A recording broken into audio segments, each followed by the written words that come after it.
दोस्तों बंगाल की खाड़ी अब सुरक्षित नहीं रही है, इसीलिए अब इंडियन नेवी ने एक बड़ा स्टेप उठा लिया है। दरअसल भारत अब सिर्फ जमीन पर नहीं बल्कि समंदर में भी अपनी ताकत को बढ़ा रहा है। भारतीय नौसेना पश्चिम बंगाल के हल्दिया में नया नेवल बेस तैयार कर रही है। और दोस्तों यहाँ पर ये इसलिए भी क्यों जरूरी हो गया नया नेवल बेस, उसके पीछे का रीजन ये है कि बंगाल की खाड़ी में आज दोस्तों चाइना के युद्धपोत, चाइना के जासूसी जहाज और अन्य नौसेनाओं की मौजूदगी तेजी से बढ़ती जा रही है। यानी कि खतरा अब समुद्र के रास्ते भारत को आ रहा है। और यहाँ पर दोस्तों हल्दिया काफी इंपॉर्टेंट हो जाता है। इसे क्यों चुना गया है?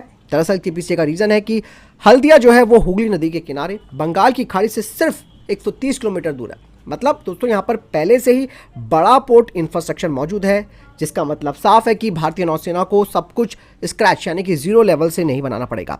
इसके अलावा दोस्तों भारतीय नौसेना इस बेस में तैनात करेगी fast interceptor craft, fast attack boats, anti piracy petrol यहाँ से कर सकती है। मतलब तेज हमला यहाँ से हो पाएगा और तेजी से भारत जवाब दे सकता है। दोस्तों यहाँ पर भारत को इसका सबसे बड़ा फायदा ये मिलेगा कि ईस्ट कोस्ट पर भारत की मजबूत पकड़ होगी।